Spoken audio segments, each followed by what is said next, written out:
funciones de membrana se asocian con las proteínas de membrana. Aquí tenemos una lista que nos muestra las principales funciones.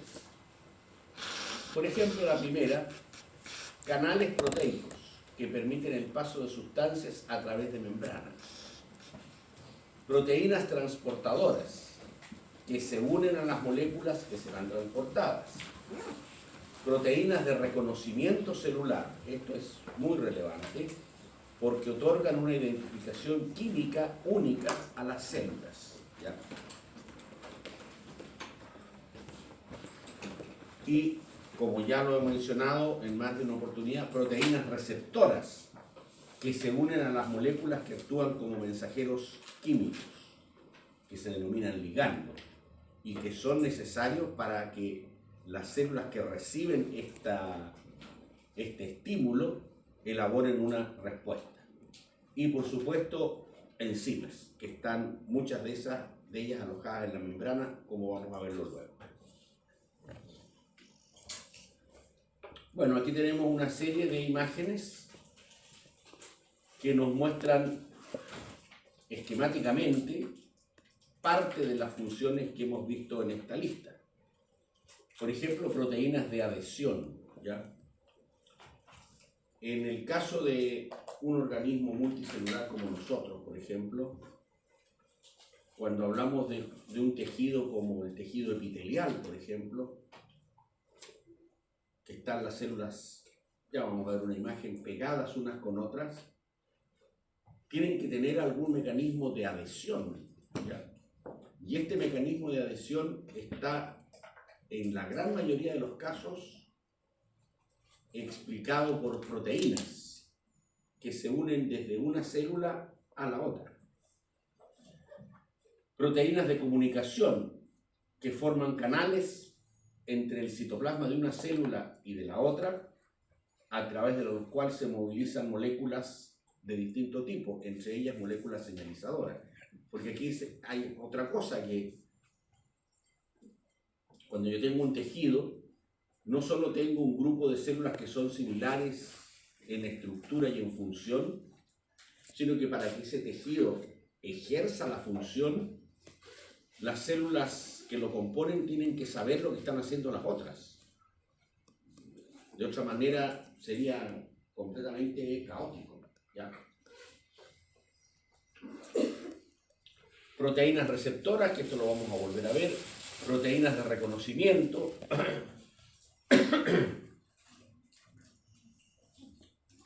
Proteínas que actúan como transportadores pasivos.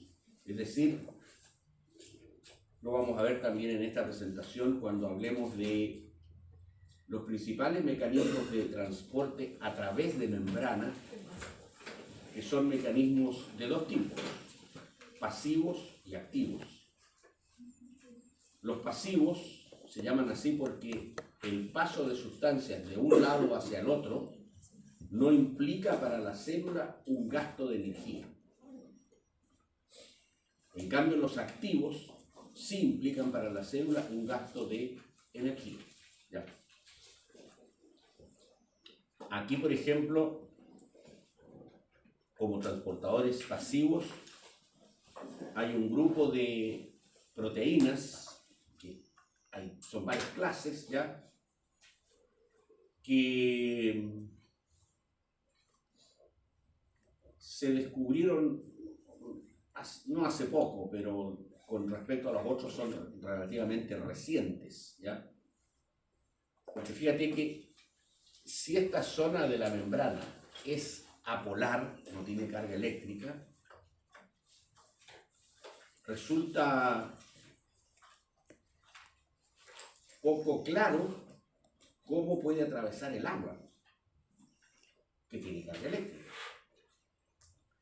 Cómo atraviesa el agua por un sector que no tiene carga eléctrica, por lo tanto ahí hay como un contrasentido. Algo de agua atraviesa ya, pero muy poca. Pero hace, algunos años ya se descubrieron unos canales proteicos que se llaman aquaporinas y que resolvieron el problema de una, porque son canales por los cuales pasa agua de un lado al otro. Aquaporinas.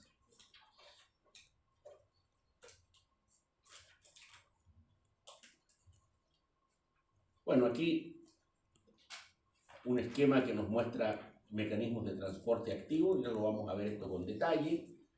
Enzimas que están insertadas, proteínas con carácter enzimático que están insertadas en la membrana y proteínas que actúan como receptores. Esto, por ejemplo, reconocimiento de célula y célula. Algo de eso dije yo en la clase pasada, cuando se produce en un proceso canceroso, se produce metástasis, ¿ya?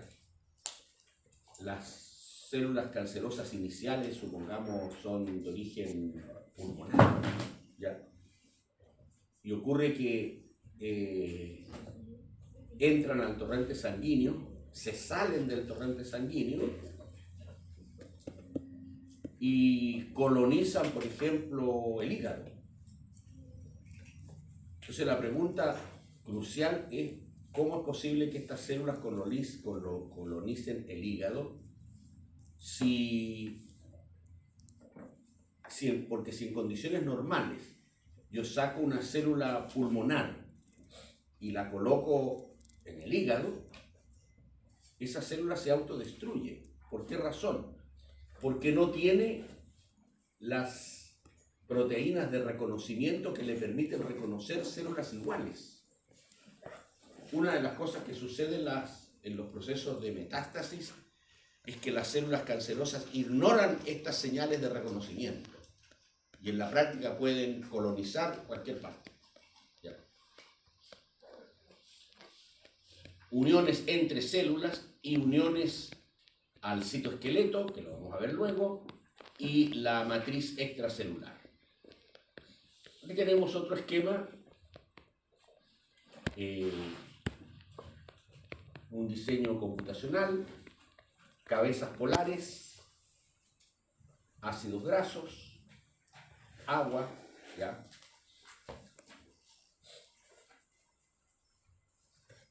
Y nos muestra dos cosas: la tremenda complejidad que esto tiene. Yo dije que no había que olvidar que cuando se habla de que la membrana está realizada en base a un modelo de mosaico fluido, significa que las proteínas que están insertadas en la membrana se pueden mover lateralmente, no son rígidas, ¿ya? También se pueden mover los lípidos. Y hay otro movimiento que es menos frecuente, ¿ya? Pero ocurre, que es este que se denomina flip-flop, dice ahí, rara vez ocurre, en que estos lípidos que están, por ejemplo, hacia la cara exterior, se dan vuelta y se colocan en la cara exterior. O sea, hay una rotación, ¿ya? Además que pueden rotar, hay un cambio de posición y además de rotación. Todo esto nos enfatiza que las membranas, todas las membranas, son tremendamente dinámicas. No son rígidas para nada, son tremendamente dinámicas.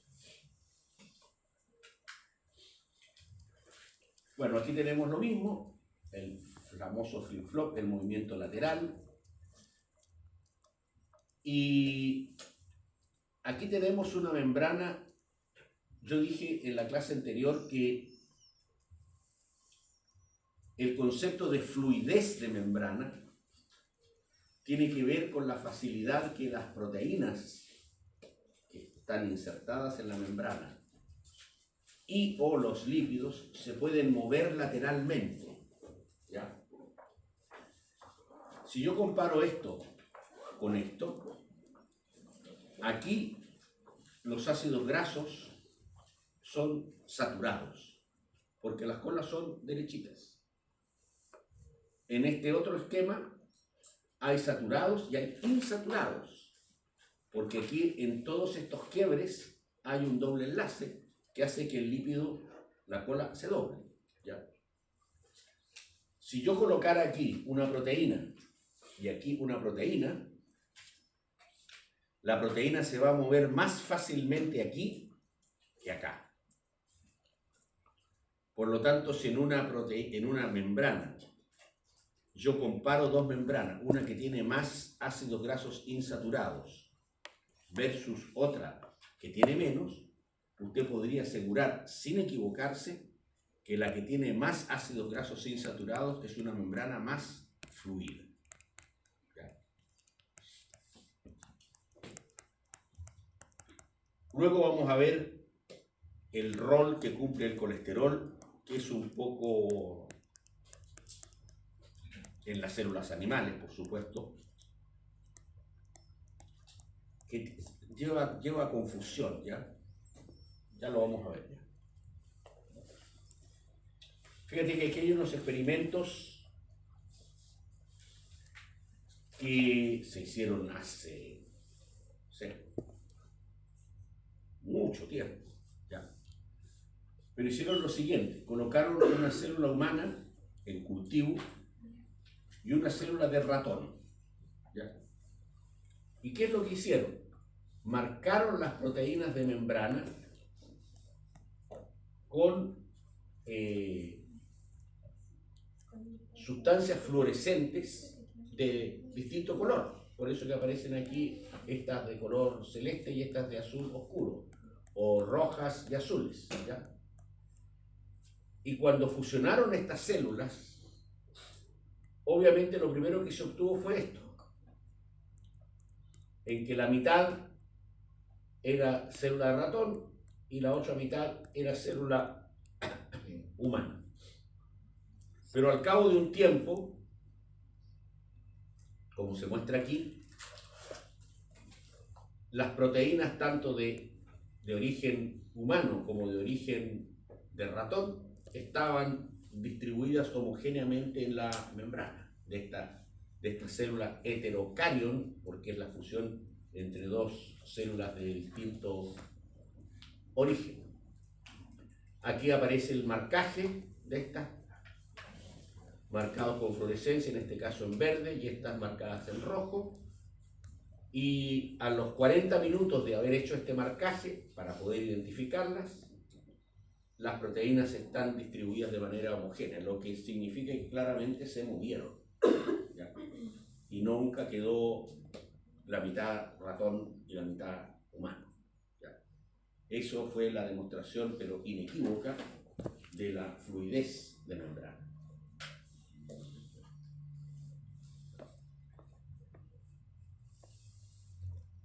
Ahora, ¿qué pasa con el colesterol? Si usted va a la literatura, en algunos textos dice que el colesterol aumenta la fluidez de la membrana. Y en otros textos dice que la disminuye. Entonces, eso crea me ha pasado muchas veces. Oiga, profe, usted dijo que el colesterol hacía tal cosa y yo estoy leyendo la biología celular X y ahí dice lo contrario que dijo usted. La verdad es que hace las dos cosas. Y vamos a ver cómo. Fíjate lo que dice aquí. El colesterol en una membrana de origen animal, como se muestra aquí, está en verde, y aquí dice que interfiere con el empaquetamiento ajustado de los fosfolípidos, pero su efecto es sobre la fluidez es distinto a diferentes temperaturas.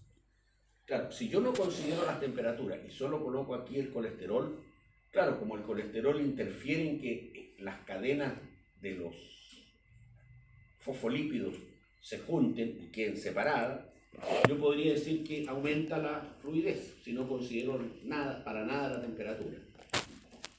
Pero, seguimos leyendo, dice aquí que a temperaturas fisiológicamente altas restringe el movimiento de los fosfolípidos y a temperaturas frías mantiene la fluidez impidiendo la gelificación, que se ponga rígida.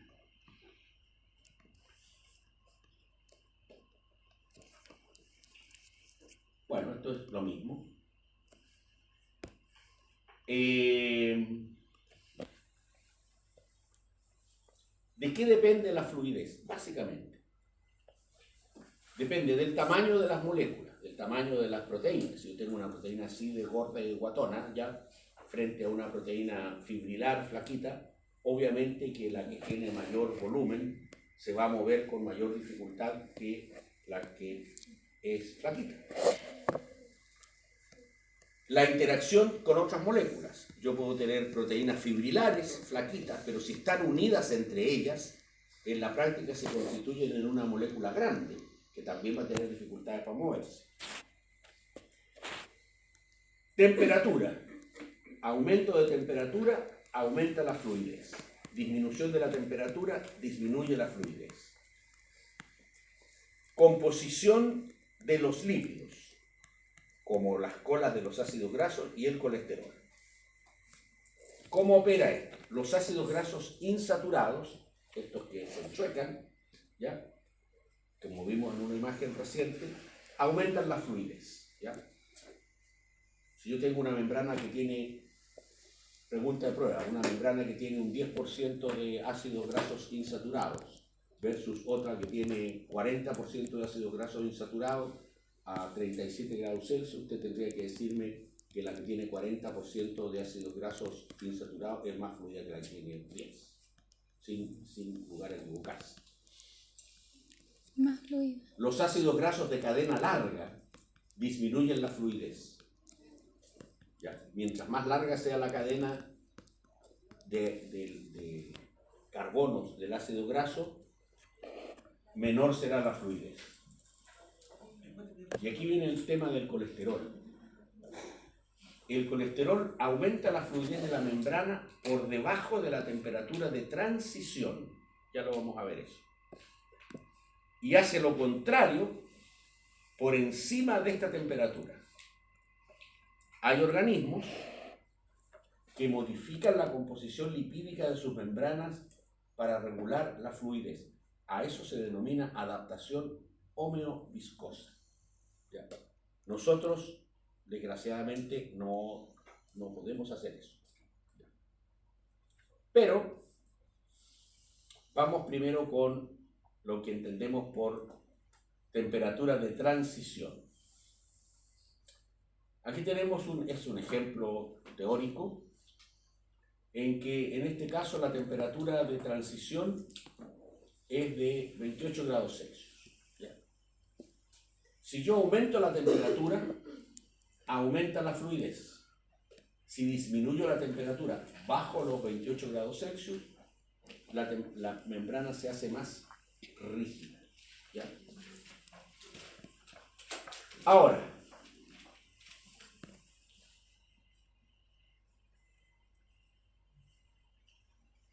tal como dice aquí, todas las membranas, todas, se caracterizan porque tienen una determinada temperatura de transición, bajo la cual la membrana tiende a gelificarse, a congelarse, y cuando se calienta por sobre esa temperatura, su fluidez aumenta y tiende a fundirse. ¿Ya? ¿Cómo podemos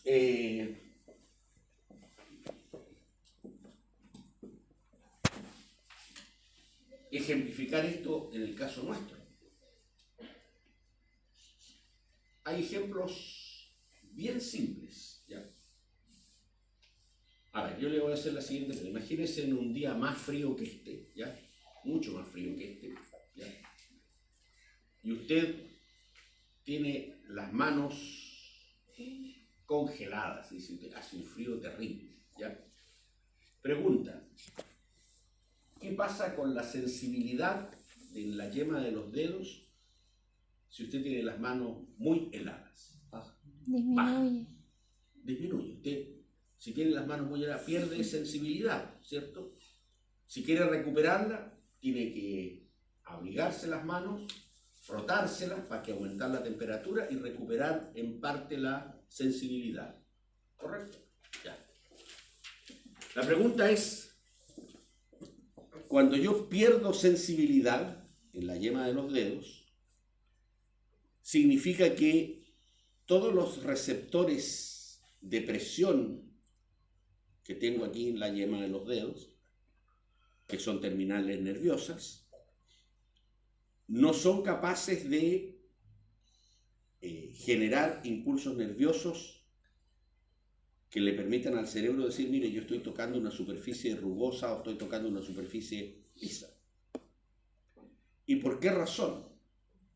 Porque al bajar tanto la temperatura, la membrana de las neuronas que están actuando como receptores tienden a gelificarse, tienden, entre comillas, casi a congelarse. Y usted sabe que para que se genere un impulso nervioso tiene que haber movimiento de moléculas, ¿ya? Tiene que producirse despolarización de la membrana y un montón de cosas, ¿ya? Bueno, si yo bajo mucho la temperatura, eso no ocurre. Y por lo tanto pierdo sensibilidad. Si yo me froto las manos, aumento la temperatura y comienzo a recuperar la sensibilidad. ¿Por qué? Porque comienzo a aumentar la fluidez de la membrana que he perdido por la baja de temperatura. Ese es un ejemplo bastante cercano y bastante comprensible.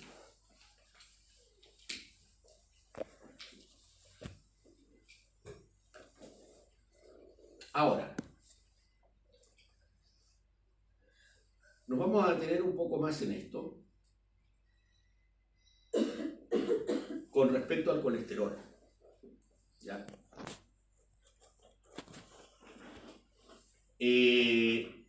Dice que el colesterol aumenta la fluidez de la membrana por debajo de la temperatura de transición. Es decir, si yo bajo la temperatura, tiende a rigidizarse la membrana.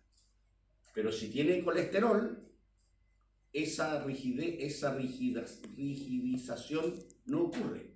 Mantiene la fluidez. Por lo tanto, lo que hace el colesterol bajo esta temperatura es aumentar la fluidez. Por el contrario, cuando yo aumento la temperatura, con la misma cantidad de colesterol que tenía acá, el colesterol lo que hace es impedir que la membrana se me haga tan fluida que se empiece a desarmar. Un ejemplo.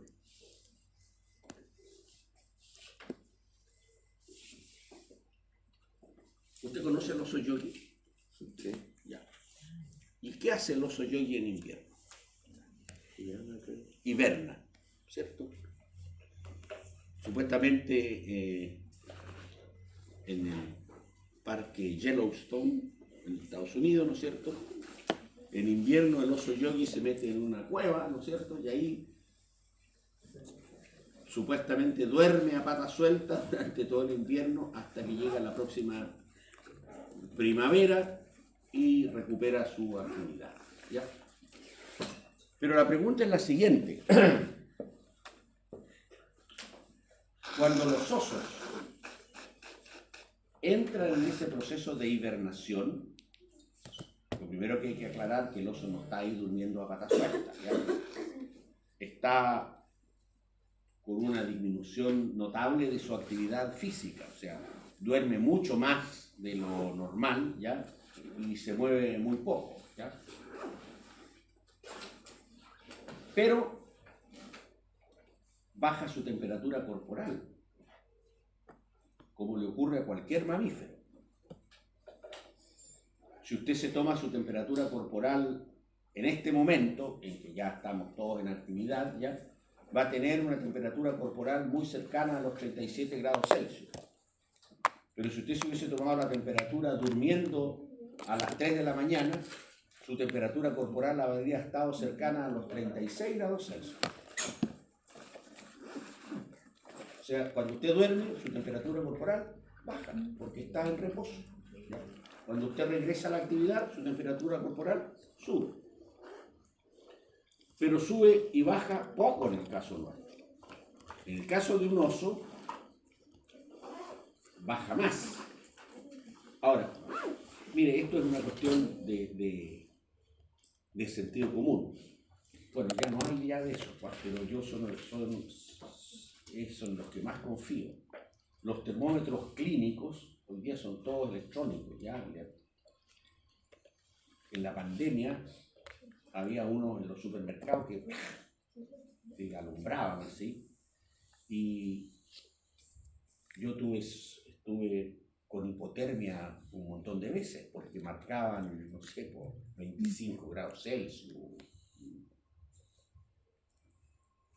O sea, enfermo de rasca los termómetros. Los que son muy eficientes son los viejos termómetros de mercurio. Estos que usted hace así, ¿no es cierto? Se lo pone aquí en la axila, o en la boca.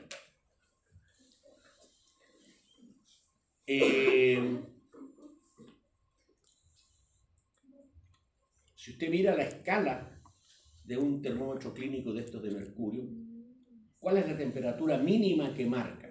¿Los conoce? Primero que nada, porque no los conoce. ¿En Celsius? ¿Ah? Está en Celsius, ¿verdad? No. En grados Celsius, sí. ¿Cuál es la temperatura mínima que marca un termómetro de mercurio clínico? No, nadie los conoce.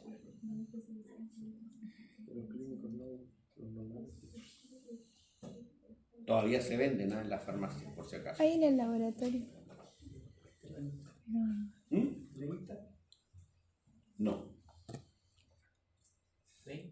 ¿Ah? No. Fíjese que un termómetro clínico, de estos que se ponen en el mercurio, se ponen en la axila o en la boca, marca, la temperatura mínima que marca es 34,5 por ahí. Y la máxima es 42. Ahora, ¿por qué ese rango de temperatura tan estrecho? Porque ocurre que bajo los 35, ¿ya? Usted está en hipotermia y con una pata en el cajón. Y bajo los 42, sobre los 42 igual. Usted llega a los 42, está muriéndose. Así de simple. Por eso no tiene un rango de temperatura tan estrecho. Entonces fíjate que en el oso, no me acuerdo del dato exacto en este momento. El oso tiene una temperatura corporal normal un poco más alta que la nuestra. En vez de ser 37 grados, me parece que son 38 o una cosa así, ¿ya? Y cuando entra en hibernación, su temperatura corporal baja como 3 grados. O sea, queda como en 35. O sea, si nosotros cuando dormimos bajara la temperatura corporal 3 grados, nos morimos durmiendo. Así de simple. Y ocurre que el oso no se muere. ¿Sabe por qué? Porque cuando el oso comienza a entrar en hibernación, ¿ya? Que comienza a entrar en hibernación de a poco, no es que un día diga ya, no, voy a entrar en hibernación ahora, 1, 2, 3, listo. No, va de a poco, ¿ya? Entonces, a medida que entra en reposo y comienza a bajar su temperatura corporal, corre el riesgo, lo que le empieza a ocurrir es que al bajar la temperatura corporal le pasa lo mismo que a la yema de los dedos, pero en todo el cuerpo. Sus membranas celulares comienzan a hacerse rígidas porque comienzan a perder fluidez. ¿Y qué es lo que hace el oso? aumenta la concentración de colesterol de todas sus membranas. Con lo cual, a pesar de que su temperatura corporal baja como 3 grados, la fluidez de sus membranas, particularmente las de las células nerviosas, se mantiene. Cuando comienza a despertar de la hibernación, hace lo contrario. Comienza a disminuir la cantidad de colesterol, porque si la mantuviera, al aumentar la temperatura, sus membranas se empezarían a desarmar. Entonces lo que hace, baja la temperatura, por aquí baja la temperatura, aumenta la cantidad de colesterol en las membranas. Sube la temperatura, baja la concentración de colesterol en sus membranas. Eso es lo que se denomina adaptación homeoviscosa. Fíjate que esto no solo lo hacen los osos, como ejemplo de los animales que lo hacen, sino también lo hacen algunas plantas. Las plantas no tienen colesterol. Pero aquellas plantas que son resistentes a las bajas temperaturas, cuando baja la temperatura no pueden aumentar colesterol o disminuirlo porque no tienen. Pero fíjate que lo que hacen es una cosa súper interesante, porque si esta es la membrana de esta célula vegetal,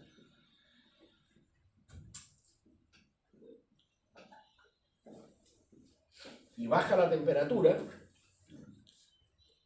cuando baja la temperatura, estas plantas sintetizan una enzima que se llama desaturasa. ¿Qué es lo que hace? Transforma una cantidad importante de ácidos grasos saturados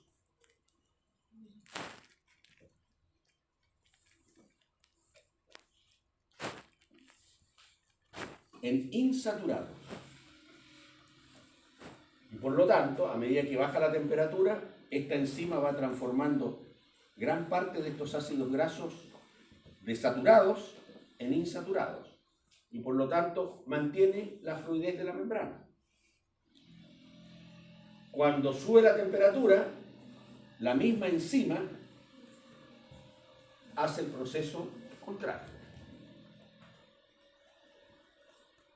Las plantas que no tienen esta particularidad, usted le baja la temperatura, tienen esta membrana y se mueren. Eso es el proceso de adaptación homeoviscosa que existe en animales, como ejemplo claro los osos que hibernan. Hay otros animales que hibernan y en que el proceso es más o menos similar. Y en las plantas con la presencia de esta enzima que se denomina desaturasa.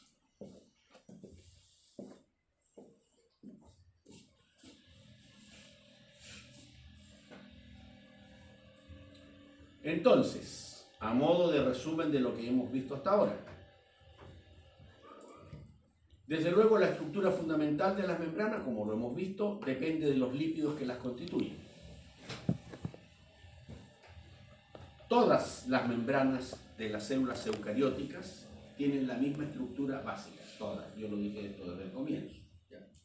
Si usted analiza la estructura básica de la membrana de una bacteria, ¿ya?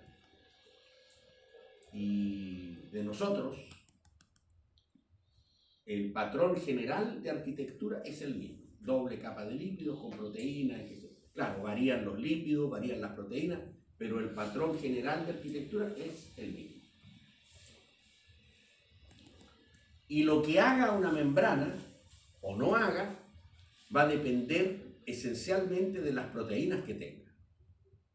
O sea, la función de las membranas depende mayoritariamente, como dice aquí, de las proteínas que tenga.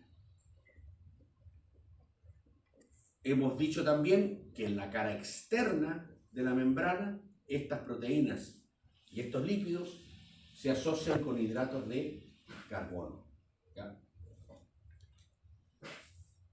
Y todos estos componentes que estamos señalando pueden variar no solo cuando se comparan distintas células, sino que cuando se comparan distintos sectores de una misma célula. Esto es muy relevante porque en una célula que forma parte de un tejido y que está unida con otras células, imagínense que esta sala es una célula, ¿ya? Y el piso, el techo y las paredes constituyen membrana, ¿ya? Es bastante obvio, ¿ya? Si por ese lado tiene que entrar luz, ¿ya? La arquitectura de la membrana de ese lado es distinta de la de este otro, porque hace cosas distintas, así de simple, ¿ya? Va a ser una doble capa de lípidos con proteínas, pero lo más probable es que las proteínas de este lado y las proteínas del otro lado, incluso también los lípidos, sean distintos, porque la función es distinta. Entonces, no espere usted que en una célula que está formando parte de un tejido, todas las caras de la membrana de esa célula tengan la misma composición idéntica. Porque si tienen funciones distintas, yo debo esperar que tengan también composiciones distintas, ¿ya? Eso en biología es un parámetro que uno no debe olvidar, ¿ya? Las estructuras biológicas tienen sentido cuando se analizan a la luz de las funciones que cumplen. No tiene mucho sentido estudiar las estructuras por la estructura, ¿ya? Excepto en anatomía, ¿ya? Pero incluso una vez que usted se aprenda todos los huesos, no están ahí para torturarlos, sino que cumplen una función, ¿ya? Lo primero que hay que hacer es aprenderse, después vamos con la función. Pero todas las estructuras biológicas se relacionan con una función, ¿ya? Todas. Entonces,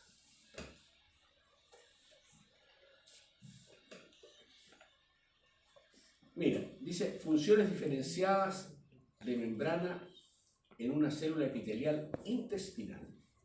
¿Ya? ¿Qué es lo que tenemos aquí?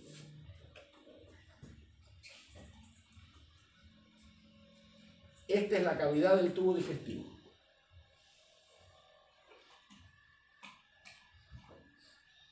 Esta es una célula del epitelio del tubo digestivo.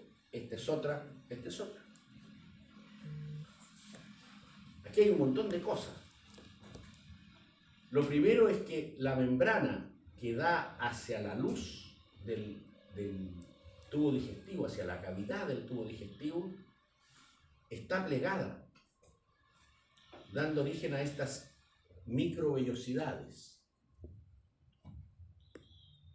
¿Por qué cree usted que esto está plegado y dando origen a microvellosidades? ¿Qué propósito tendrá eso? Del intestino. Sí, del intestino delgado. Para que la comida no llegue y pase rápido, sino que se absorba bien. Así es. No se olvide que el movimiento de los nutrientes en el tubo digestivo, primero, ¿cómo se mueven en el tubo digestivo?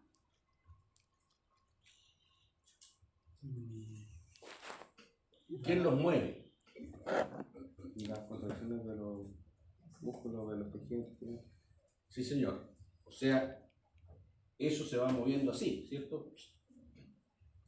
Y se mueve unidireccionalmente, ¿ya? Eso es lo que se denomina peristaltismo, ¿ya? Por lo tanto, si yo tengo una célula y los nutrientes pasan por ahí, ¿ya? Y la célula no lo absorbió, perdió nomás, porque no se retrocede, ¿ya? Entonces, ¿para qué? ¿Cuál es el propósito de estas microvellosidades? Aumentar la superficie de contacto. Porque si esto fuera plano,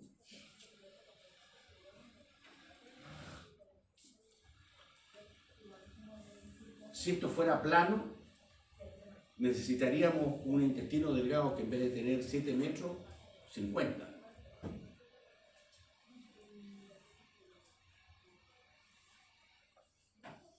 Está claro, ¿cierto? Ahora, ¿qué otra cosa relevante hay que destacar aquí? Que todo lo que se absorbe por las membranas de las células que tapizan el tubo digestivo, particularmente el intestino delgado, ¿qué destino tiene? Ir a dar al torrente sanguíneo para que se distribuyan a todo el organismo. Entonces, lo que se absorbe entra a esta célula, se mueve en el interior de esta célula y sale por aquí en dirección al torrente sanguíneo. Y tiene que entrar a la célula y salir de la célula. No se puede filtrar por aquí, por el espacio que queda entre estas células. Por eso que esta célula con esta otra célula están unidas, que lo vamos a ver en un momento, por varios tipos de uniones que sellan este espacio y otras que lo refuerzan para que esto no se desarme. Porque una contracción peristáltica, a ver si tengo aquí una hoja para hacerla aquí.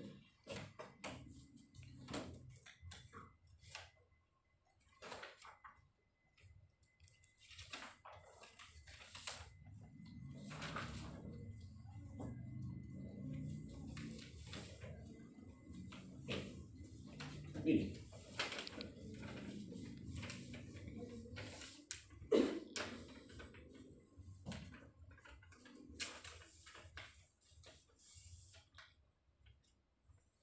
Esta es una célula del intestino.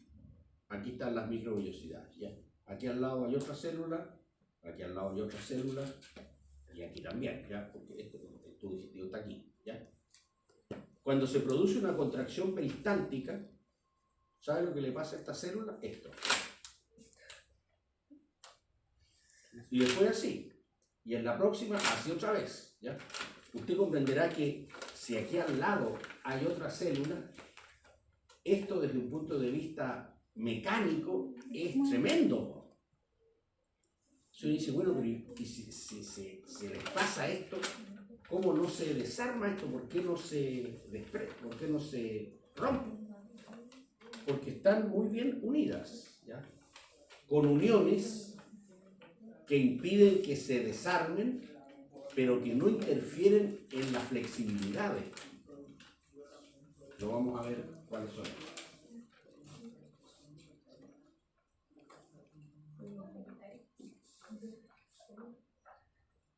Ahora, aquí abajo, usted tiene una zona que se denomina membrana basal, que en realidad no es una membrana, ¿ya?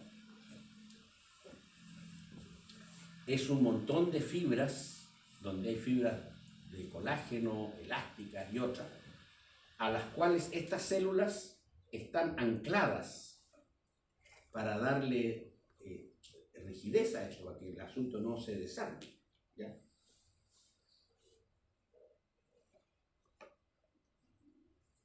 ¿Qué otra cosa más hay aquí? Esto.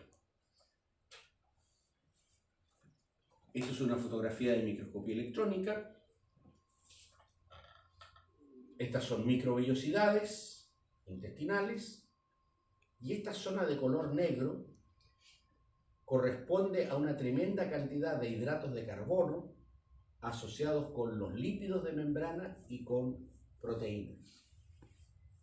Y a esto es lo que se denomina glucocálix o glicocálix, que dice aquí que está formado por numerosas cadenas de oligosacáridos que se proyectan al exterior de la membrana plasmática.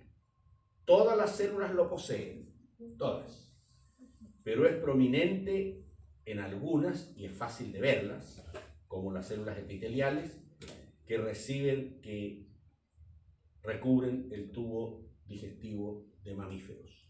No solo de mamíferos, sino que de cualquier tubo digestivo, ¿ya? Ahora,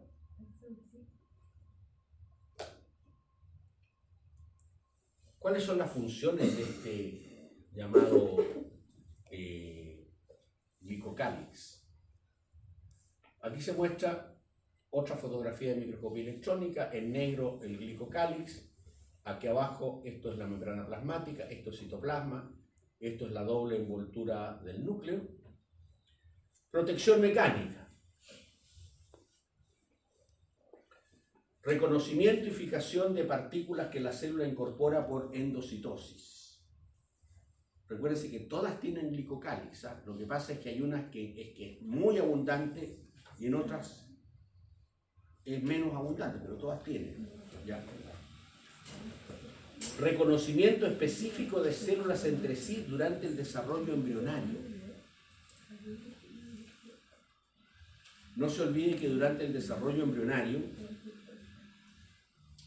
algo de eso comentamos en clases anteriores, después que nosotros fuimos un cigoto, este cigoto se dividió, nos transformó en un pelotón de células, en una mórula, y en esta mórula algunas células comenzaron a hacer cosas distintas de las que estaban al lado y comenzaron a asociarse, ¿ya? Pero esta asociación tiene que ver con una caracterización de esas células que les permite reconocerse unas con otras, reconocerlas iguales, las que son iguales a ella y las que son distintas para poder asociarse. Entonces marcan su superficie para que sean reconocidas por otras que tienen las mismas marcas, ¿ya? Eso se da en el glicocálix de esas células, ¿ya? Esto no solo tiene que ver en el desarrollo embrionario, sino que es otra de las grandes preguntas que ocurre, como ya lo mencioné hace un momento, en los procesos metastásicos, en procesos cancerosos. Porque esto está perfectamente ordenado, ¿ya? Pero las células cancerosas son absolutamente malditas, ¿ya? Porque se salen del tumor donde se iniciaron, se meten al torrente sanguíneo, se salen del torrente sanguíneo y empiezan a colonizar un lugar que no tiene nada que ver con ella, ¿ya? Entonces, ¿qué pasa con todas estas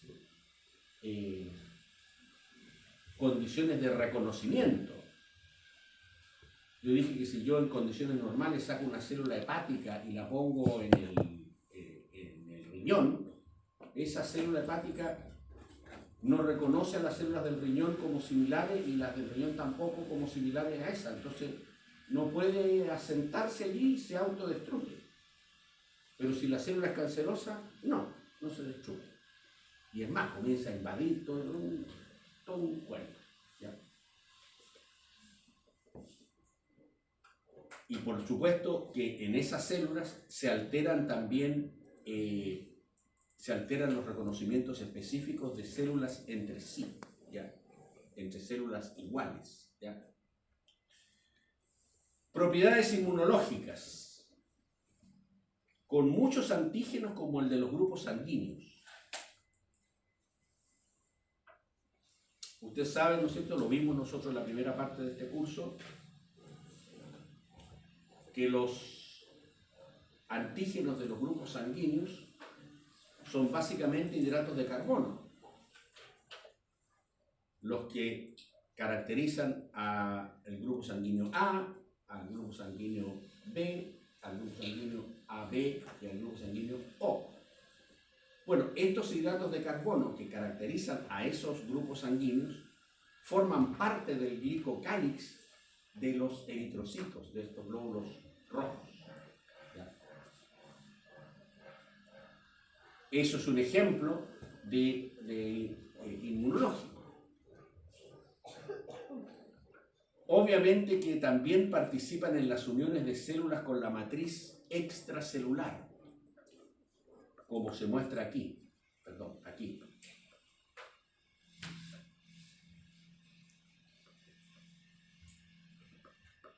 y además pueden tener actividad enzimática.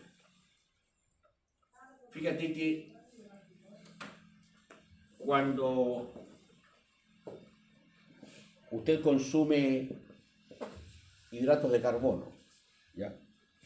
Supongamos almidón, y este almidón comienza a degradarse en la boca, ¿ya?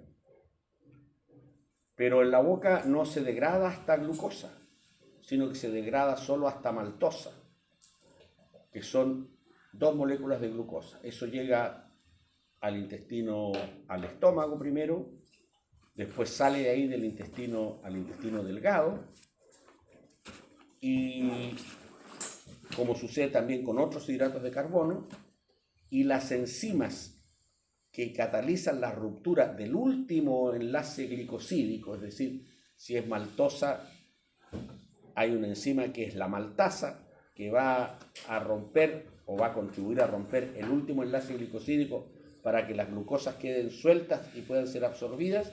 Esas enzimas están en el glicocálix.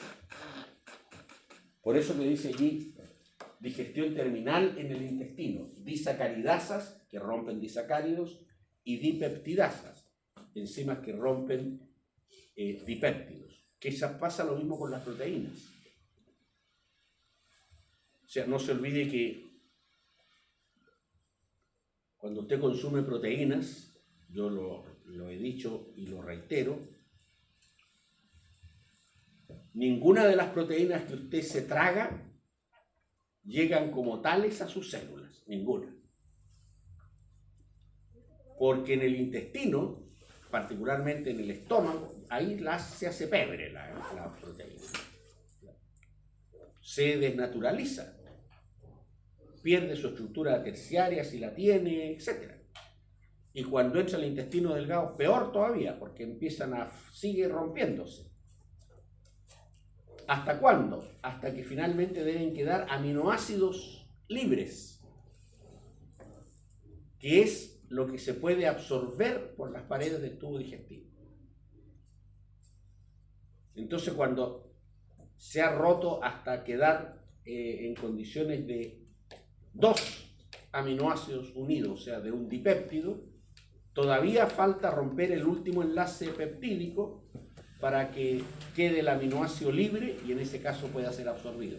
Esas enzimas dipeptidasas que realizan la digestión terminal de proteínas están en el glicocálix.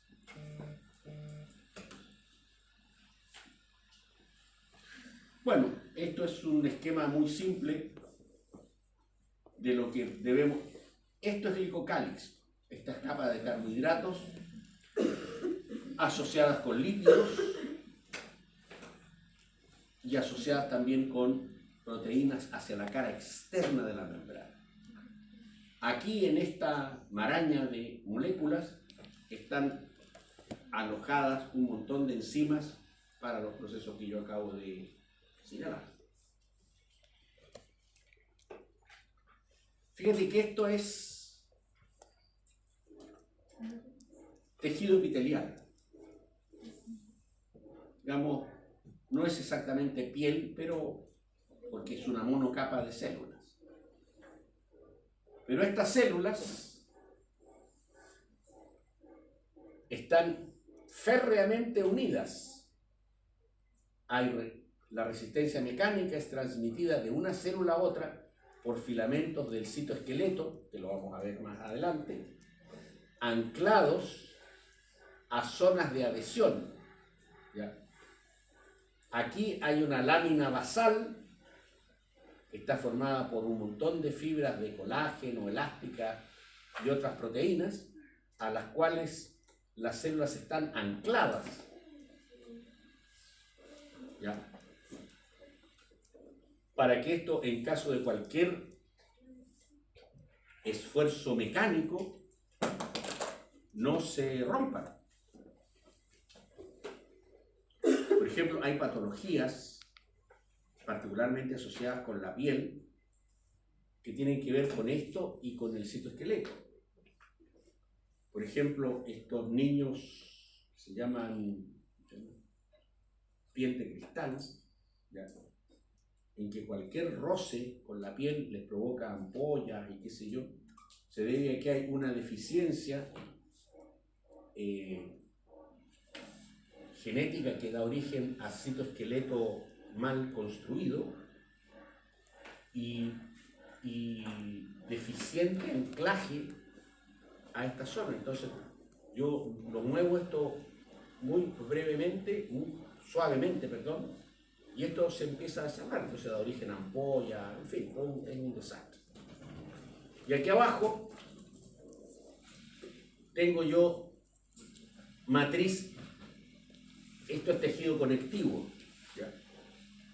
Aquí hay, por decirlo en lenguaje,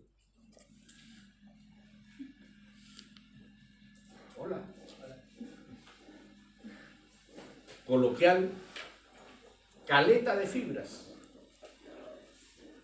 colágeno, elástico y otras, y hay pocas células. Fundamentalmente, las células que abundan aquí son los fibroblastos. Los fibroblastos son los que sintetizan colágeno, ¿ya? O sea, toda esta maraña de fibras, fundamentalmente las fibras, sirven de soporte a esta primera capa de células epiteliales. Aquí tenemos la célula epitelial, queratina, que es parte del citoesqueleto que vamos a ver después. Estas son unas proteínas que están ancladas a la lámina basal para darle sustentabilidad a esto, ¿ya? Aquí se muestra una imagen todavía más detallada de este proceso que está aquí. Todo esto está mediado por proteínas. Las proteínas que se asocian, que son proteínas de la membrana, y que se asocian a colágenos extracelular, son las que se denominan integrinas, ¿ya? Fíjate que esto es proteínas y aquí hay colágeno, ¿ya? O sea, hay todo un entramado allí, realmente muy complejo, ¿ya? Pero que es muy eficiente. La piel, eso significa, por esa razón, las células de la piel, ¿ya? Si esto representara la piel, aquí se muestra una capa, pero en realidad son varias, ¿ya? La piel es tremendamente resistente. Es tremendamente resistente. ¿Usted por casualidad ha visto alguna vez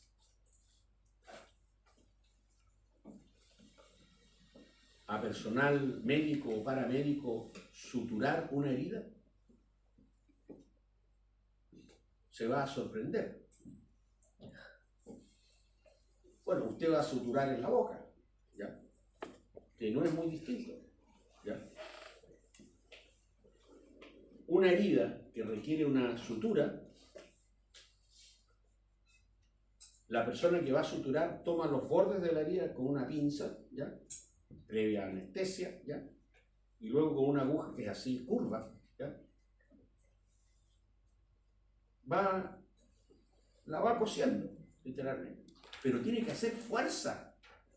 Tiene que hacer mucha fuerza para atravesarla. Uno dice, bueno, no, si esto es facilito yo. No. No es fácil.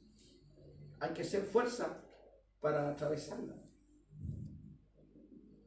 La piel es muy resistente. O sea, imagínense, usted puede hacer esto, ¿ya? Y no se le cae ni una célula, ni se le desarma a nada. Aguanta mucho. Y la explicación de eso es esta.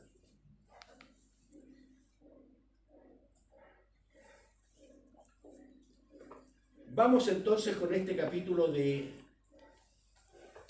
uniones intercelulares, ¿ya? Recuerde este modelo de célula que yo le hice aquí, que lo voy a repetir.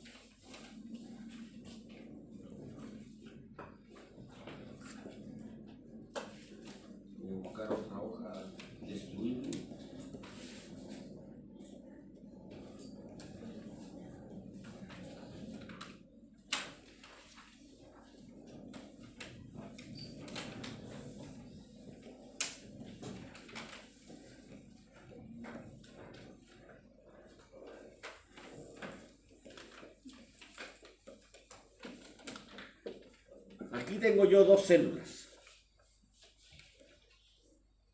Esta es una, esta es otra, ¿ya? Supongamos que son células del intestino delgado. Aquí están las microvellosidades, ¿no es cierto? Aquí está la lámina basal donde están ancladas, ¿ya? Y le reitero lo de recién. Cuando se produce una acometida peristáltica, ¿ya? Esto hace esto. Y dice, ¿cómo no se desarman? Entonces aquí lo primero que surge es la necesidad de que estas células estén una con otra firmemente unidas.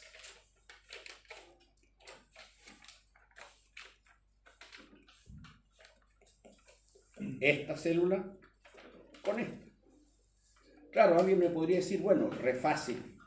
Yo le coloco aquí un pegamento celular y lo pego con esto. Y quedan ahí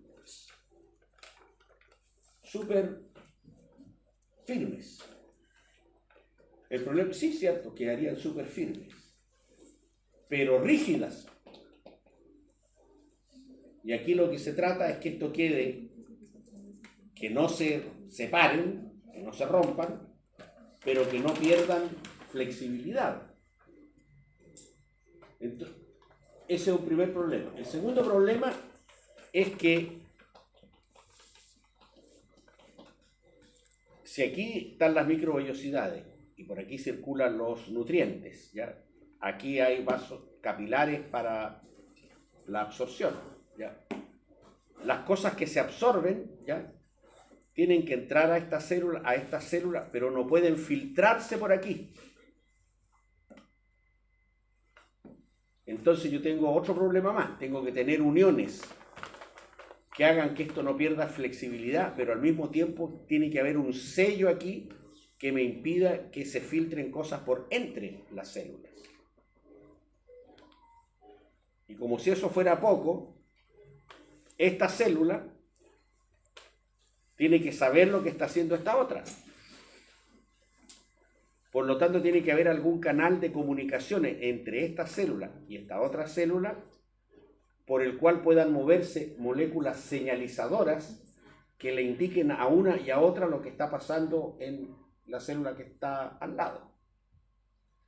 Entonces aquí tenemos básicamente dos grandes tipos de uniones intercelulares. Uniones celulares mecánicas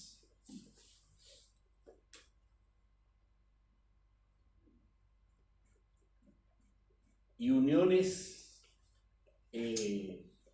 diríamos, no sé si funcionales, todas son funcionales, pero no me acuerdo el nombre, pero ya se me va a ocurrir.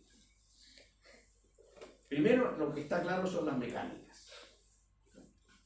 Entonces aquí, lo primero que tenemos en este esquema, que es bastante simple, aquí tenemos una unión estrecha, pero esta unión abarca todo el perímetro de la célula, o sea, todo, ¿ya?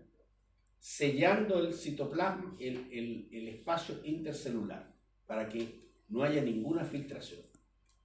Y aquí tenemos una unión mecánica que se denominan desmosomas, ¿ya? Que es una unión muy resistente que impide que esta célula se separe de esta otra, pero al mismo tiempo no disminuye la flexibilidad. Si en estas células de papel que hice yo aquí,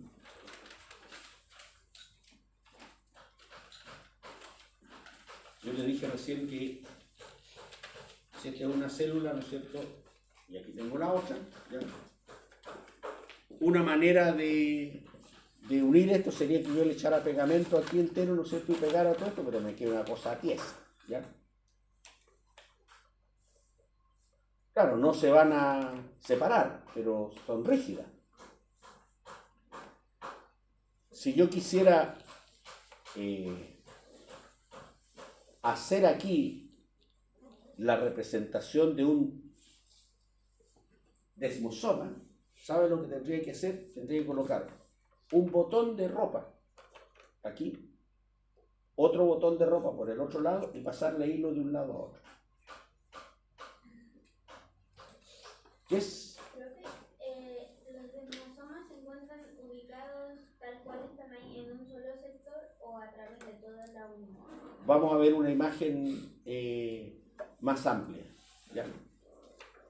Entonces, si yo coloco aquí un botón, aquí en el otro citoplasma otro botón, y le paso hilo de un lado a otro, me queda una unión súper resistente, pero que no me interfiere con la flexibilidad.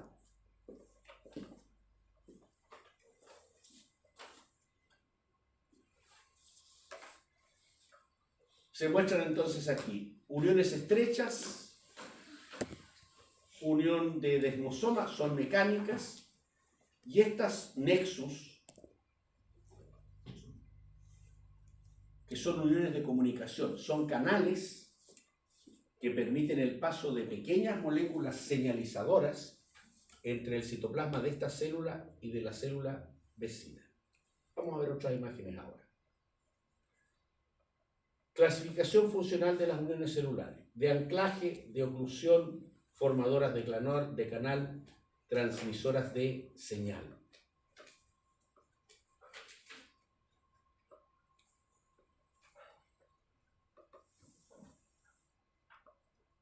Aquí están los desmosomas.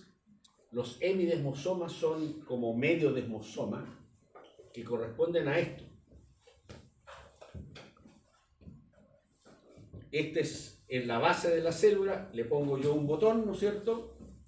Y le tiro hilo y lo anclo aquí a esta lámina basal que es de proteínas y filamentos. Estas son formadoras de canal, uniones intercelulares de anclaje, son desmosomas, ¿ya? Y estas oclusivas, ¿ya? Que son también las uniones estrechas, porque esto me está sellando esto en tres partes, y puede ser en más. Si por aquí circulan los nutrientes, no pasa por aquí por el espacio intercelular, porque estas uniones estrechas sellan los espacios entre las células.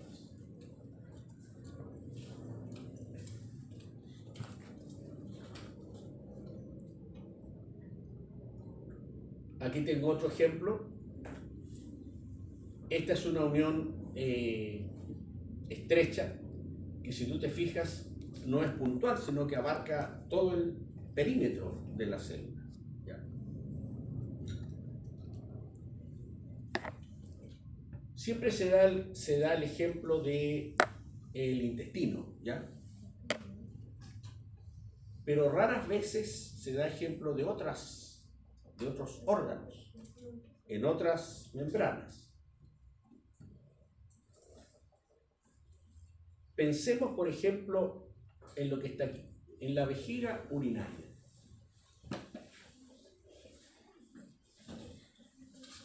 La vejiga urinaria, como el nombre lo indica, recibe orina a través de los uréteres que vienen de un riñón y del otro riñón, ¿cierto?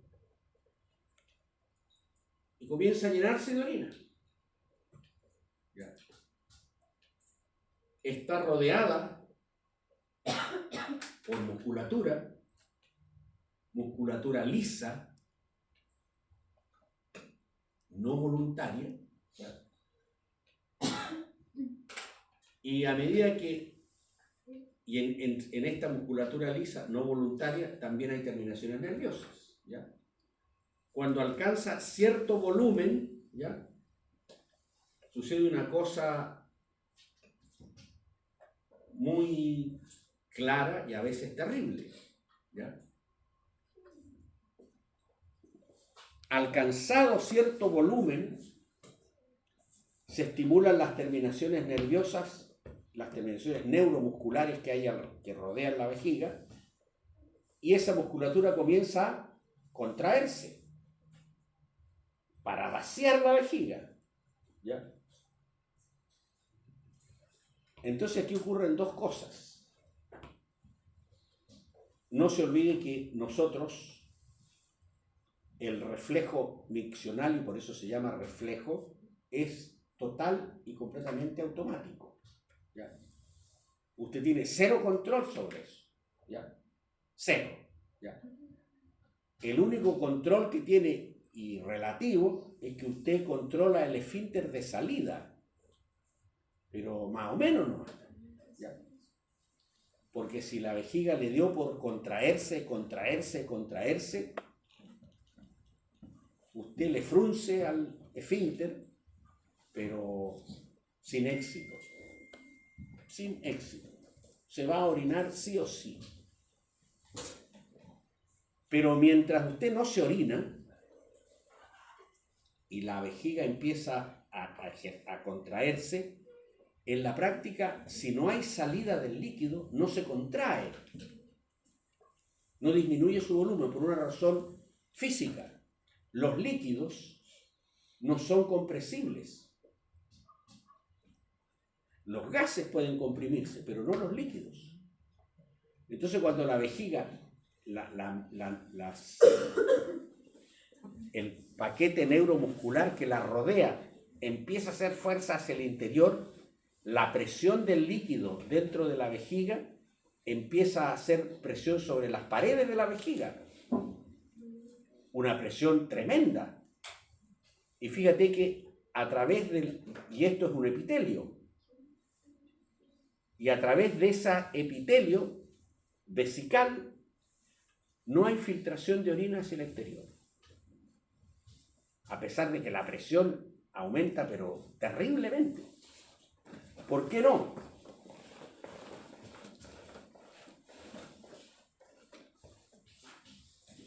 Porque hay una tremenda cantidad de, si estas son dos células vesicales, ¿ya? Imagínate que aquí está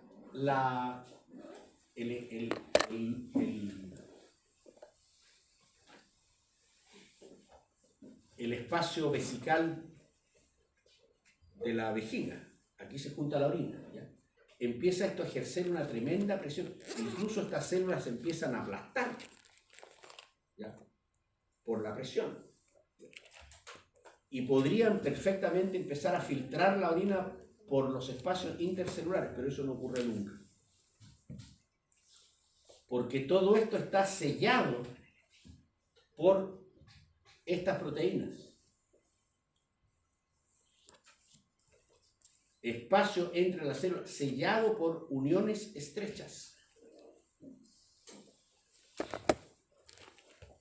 Entonces, no solo se da en las células del epitelio intestinal, sino también, por ejemplo, en el caso de la vejiga urinaria. Aquí se muestra exactamente lo mismo. Espacio intercelular, y estos son los cordones que sellan perimetralmente todos los espacios intercelulares, en este caso de dos células.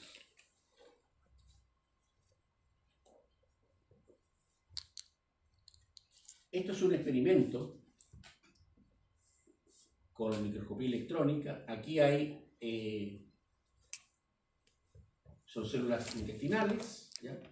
Este es el espacio intercelular, núcleo, microvellosidades. Y se hizo lo siguiente. Por abajo se hizo ingresar un líquido, ¿ya?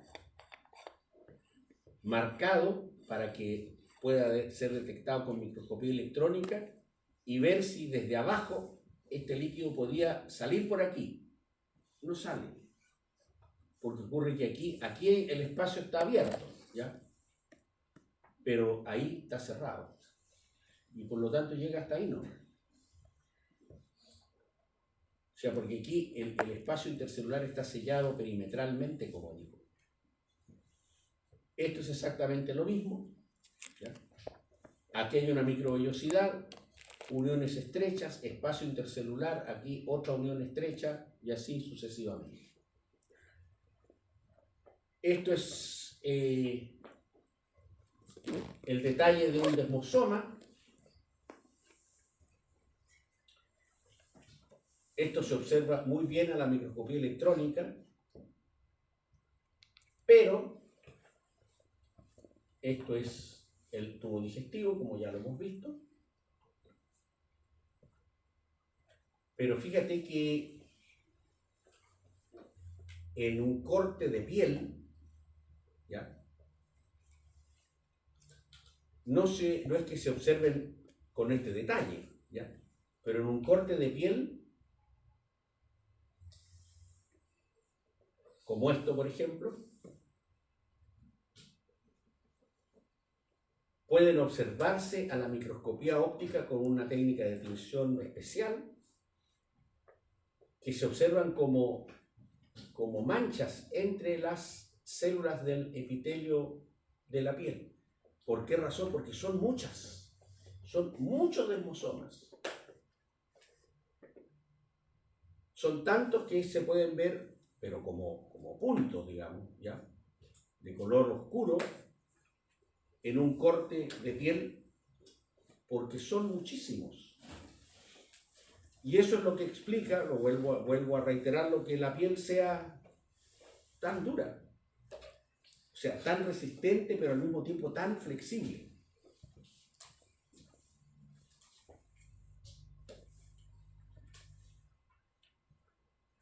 En el caso de el hígado, pero no solo del hígado, estoy colocando el hígado porque es el ejemplo donde esto es de una abundancia gigante. El hígado, yo diría que es uno de los órganos más complejos de todos.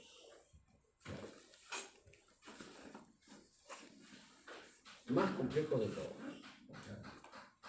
Fíjate que una persona que tiene una deficiencia cardíaca, por ejemplo, ¿ya?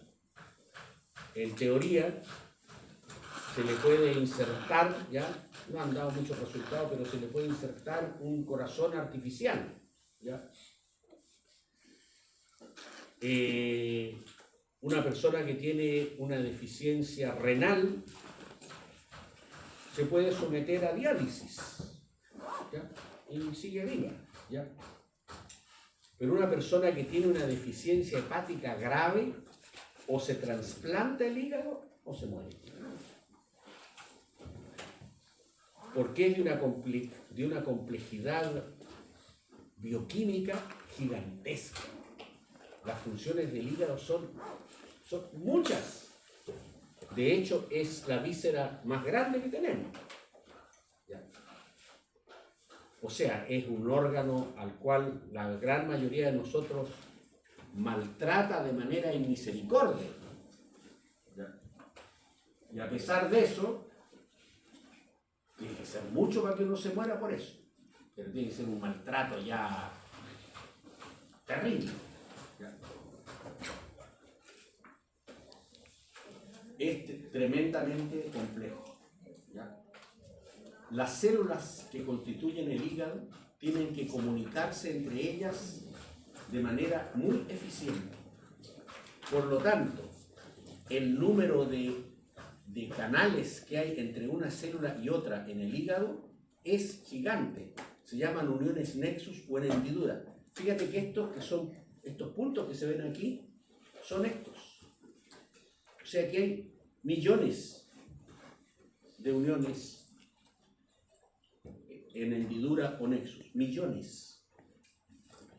Estamos hablando de mostrando la membrana de una célula con respecto a la otra.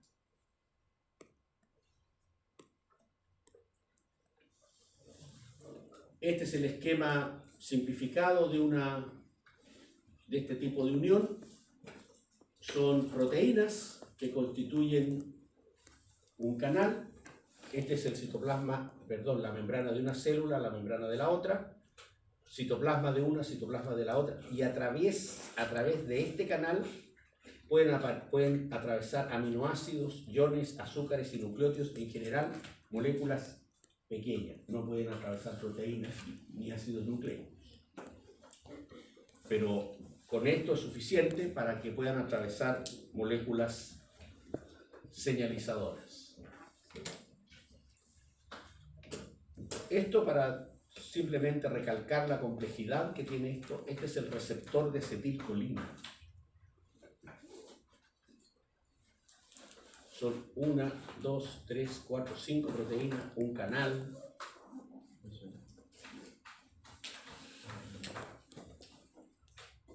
Y hasta aquí llegamos.